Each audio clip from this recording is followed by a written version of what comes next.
Eu faria uma questão prévia, né? Antes de até perguntar se o Supremo precisa de um código de conduta ou se deveria ser aperfeiçoada a lei orgânica da magistratura, enfim, eu responderia com o seguinte questionamento: estamos no momento mais adequado para debater esse tema? Com o Supremo, não faz 90 dias, terminou o primeiro julgamento da história sobre um golpe de Estado no Brasil. Generais, 4 estrelas, ex-presidente e políticos de alta hierarquia. Há ainda segmentos da política brasileira com nítida atuação autocrática e fascista que adorariam a debilidade do Supremo, porque a única barreira de contenção que eles tiveram foi o Supremo. Não, um golpe teria dado certo no Brasil.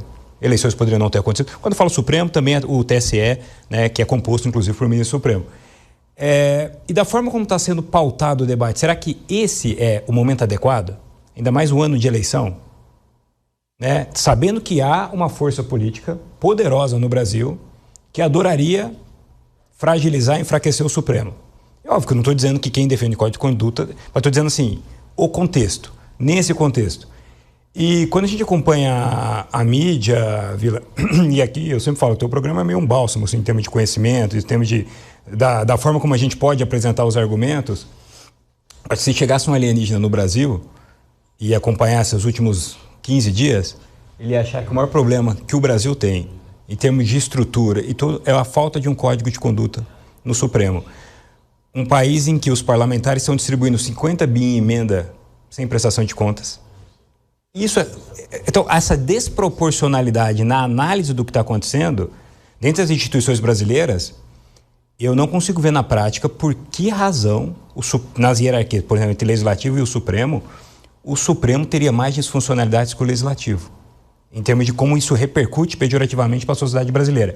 Mas, por alguma razão, depois de uma tentativa de golpe, depois dos escândalos de emendas parlamentares que nós temos, depois de tudo que foi gestado, o debate da esfera pública é para se reformar o sistema do Supremo. Não se fala de uma reforma política para valer, não se fala de uma reforma administrativa real, de uma dívida crescente no Brasil. O debate nacional não é nem reforma do Judiciário, fala-se que deveríamos reformar o Supremo. Então, eu sei que muita gente de boa intenção está nesse debate, mas eu acho que acaba fazendo eco para um movimento que é muito ruim para o Brasil, esse aspecto. Por isso que eu quis dar esse passo atrás. Eu concordo muito com a manifestação que me antecedeu nesse aspecto.